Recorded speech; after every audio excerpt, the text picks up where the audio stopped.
Kalian pernah kepikiran gak sih kenapa Intel dan AMD itu suka ngasih nama prosesor mereka dengan tambahan huruf di belakang namanya? Kayak Intel Core i3 10100F atau Ryzen 7 5800X3D.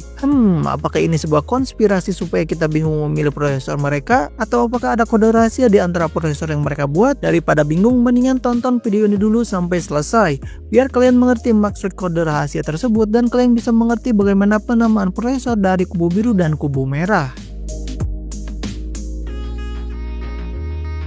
Sebelum menyelam lebih dalam mengenai huruf rahasia yang ada di prosesor, kita harus pahami dulu apa yang dimaksud dengan sufiks. Seperti yang kalian ketahui, kadang sebuah prosesor itu memiliki akhiran satu huruf atau dua huruf di belakang nama prosesornya, kayak F, X, G, atau yang lainnya. Nah, itulah yang disebut dengan sufiks. Nah, sufiks ini berperan penting untuk membantu kita memahami prosesor mana yang akan kita pilih. Prosesor Intel dan AMD menerapkan sistem penamaan sufiks, tapi kedua kubu ini memiliki kode sufiks yang berbeda.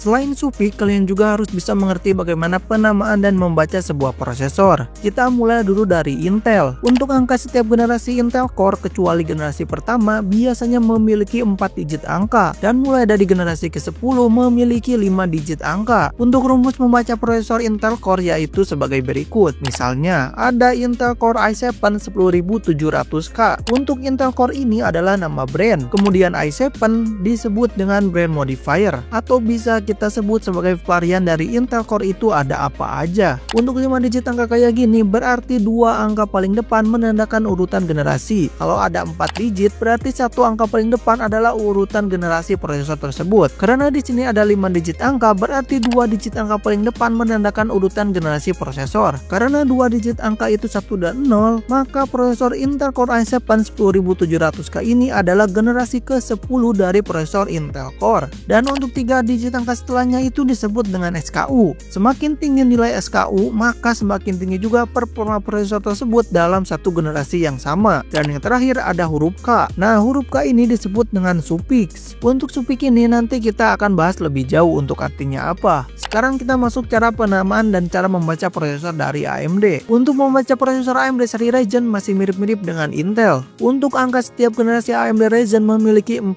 digit angka. Misalnya, ada AMD Ryzen 5 5600X. Ryzen adalah nama produk dari AMD. Kalau angka 5 di sini disebut dengan brand modifier. Selanjutnya ada 4 digit angka. Untuk angka pertama di 4 digit ini menandakan urutan series prosesor AMD Ryzen. Semakin tinggi angka seriesnya, maka semakin muda dan semakin baru juga series tersebut. Karena digit angkanya ada 5600X, maka prosesor ini termasuk 5000 series. Dan 600X ini adalah SKU dari AMD Ryzen 5000 series. Dan yang terakhir, huruf X adalah sufiks yang dipakai oleh AMD. Karena kalian sudah bisa membaca prosesor dari AMD dan Intel, kita sekarang lanjut ke pembahasan yang utama kita, yaitu tentang sufiks.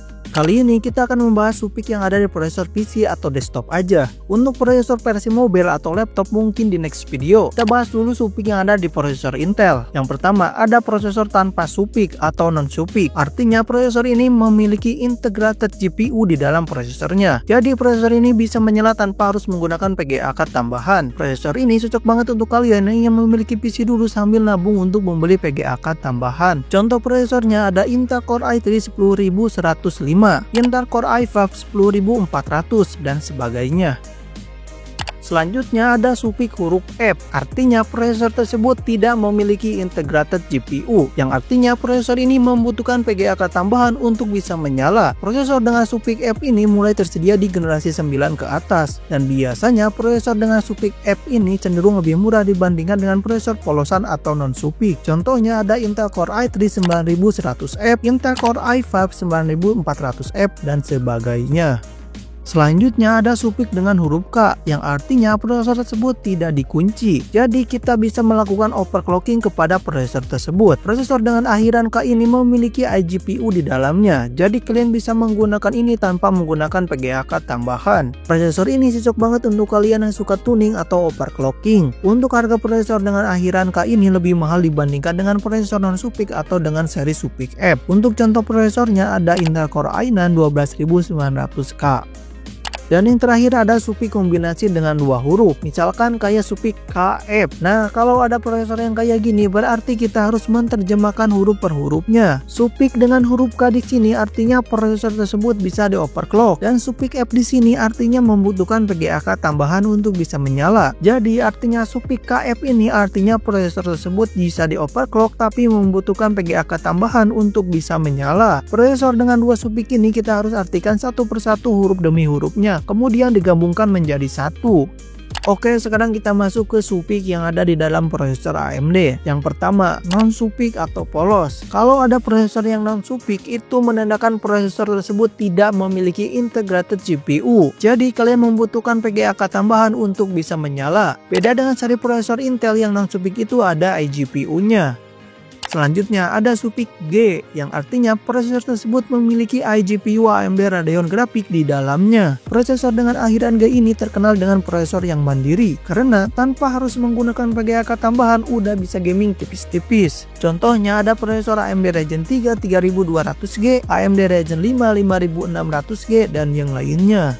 Selanjutnya ada supik GE. Nah, supik GE ini hampir mirip-mirip dengan supik seri G, memiliki integrated GPU, tapi prosesor dengan supik GE ini memiliki iGPU yang performanya lebih rendah dan lebih hemat daya bila dibandingkan dengan prosesor yang memiliki supik G. Prosesor dengan supik GE ini cocok untuk penggunaan kasir atau penggunaan yang membutuhkan komputernya terus menyala dalam waktu yang lama, karena prosesor ini hemat daya banget. Contohnya ada prosesor Athlon 200 GE. Selanjutnya ada supik dengan huruf X, artinya prosesor tersebut memiliki clock speed yang tinggi tapi juga mengkonsumsi daya yang tinggi juga. Prosesor ini cocok banget untuk kalian yang kurang puas dengan performa prosesor yang biasa dan menginginkan performa yang lebih. Untuk contoh prosesornya ada AMD Ryzen 5 5500X.